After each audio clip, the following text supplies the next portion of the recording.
Alright, Mike's working on the radial here. What are we doing, Mike? This is going to be the main hub for the crankshaft. I'm just turning it down so it's round. Going to get it to 2 1/4. And prepare to put the bronze bearing in the center for it. So just working on that. Alright. We'll take a look at it when it stops spinning. Alright. Explain what it is. Yep. What are you doing now, Mike? This is going to be the bearing for the center of the connecting rod here. You know, the master rod bearing. Just screwing up around inside here, and I've got to put a little,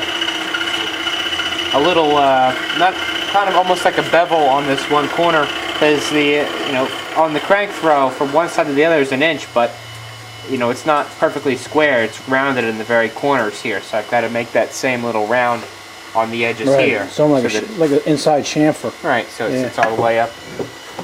So, but I'm done with making that. That's now 2 1/2 inches OD.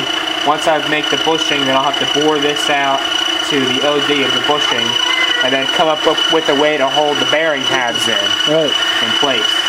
So that's that. All right, let me get out of your way. All right. Be very quiet. Let's go see what Mike is doing.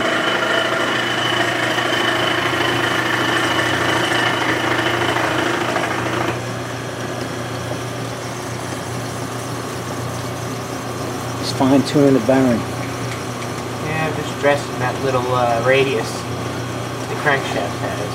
I'm just doing it by eye right now. Once I cut the bearing into the 2 individual halves, then that's when I'll be able to actually test fit it. Looks like it's almost here. Yeah. Alright, keep going, buddy. Got it. Gotta cut that bearing in half. Yep. Mike's gonna do it by hand. Nice and slow. Yep.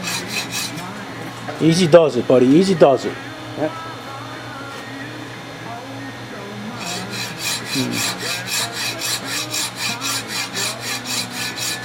Alright, let's see what Mike was doing. He was making a bearing. Well, yeah, these are the bearing shells now, see? Right. 2 bearing shells are going to sit on there.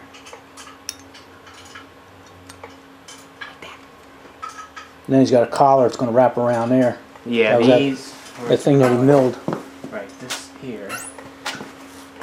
I've got to bore this out and size it for the bearing for these 2 bearing shells, and then put locator pins. I'm gonna drop all this. Put locator pins in to hold them in place, and then make the appropriate shims up for them. That's actually going to be the bearing surface there. It actually came out pretty well. It did. I'm pleased with that. I thought I was going to have to put a larger chamfer on there, but they seem to fit. Seem to fit pretty well, and there's only a slight bit of end play, back and forth play, but I'll have to put some layout dye on there to make sure they're contacting all the way around, but they feel like it. See, there's a little gap left behind from when I sawed them out, but that'll be okay. I'll just put a shim. I probably don't even need the shim really, but we'll see. We'll see how it we'll see what happens. See how it plays out. Yep. I'm glad we got that done. Yeah. It looks like Mike is boring out the center of that holder. Does that have a name, Mike? What's that? That piece we're making. You can call it the connecting rod hub. The connecting rod hub. That's as good as any name we can give it. He's got it on auto feed. Yep. Mike thinks he's in a real machine shop here. Take a nice heavy cut. Yep.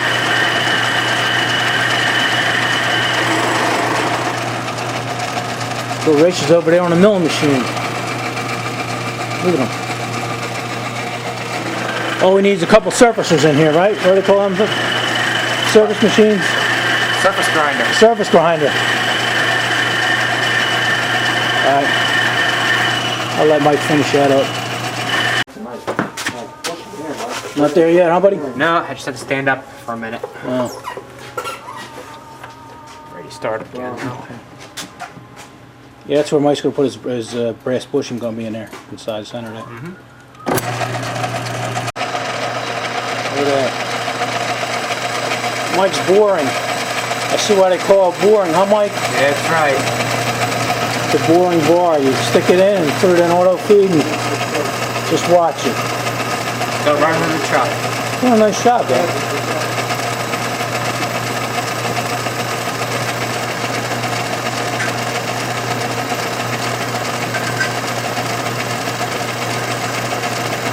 Stop and check and see how much more we have to do after this pass.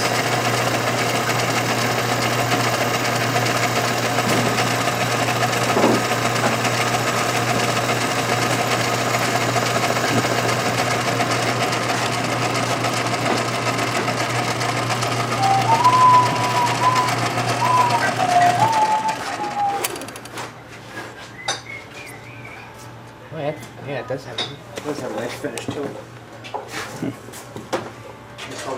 I got a ways to go yet. Little ways. Let me see what we have actually. These are just over an inch, just like an inch and 2/1000ths. Not very much at all. You gonna put a puller on this thing? Yeah, Mike. Put 955. A little more to go. Not much. The FAA rated. I think Mike finished over here. Let's see what you got, Mike. Ah, there you go. Look at There's that. my His bearing. my new bearing halves in there. And you got to re-shim the aluminum, right? Yeah, you see the aluminum shim right there and right there, and the gaps on the bearing. I'll open the gaps for the bearing halves up and just have a solid shim all the way in to the bearing. Right to the crank. Yep, right to the crank. But yeah, they're a Wow, nice tight fit, yeah. snug fit in there. I still don't know exactly how I'm going to actually hold them in, like locate them, maybe a small pin or something. But that's a good start right there. What do they call that, them bearings? That's oil light or something? Right, the bronze is oil light bronze. Yeah. Yep. So they actually have oil impregnated in them. Right, and they're supposed to like weep out a little bit of oil when they heat up. But I mean, we're not gonna have to worry about that because it's gonna be oil lubricated anyway. So yeah, but it's actually So tight you can't get it back in. a pretty snug fit. There it Yeah, goes. there you go. Jenga.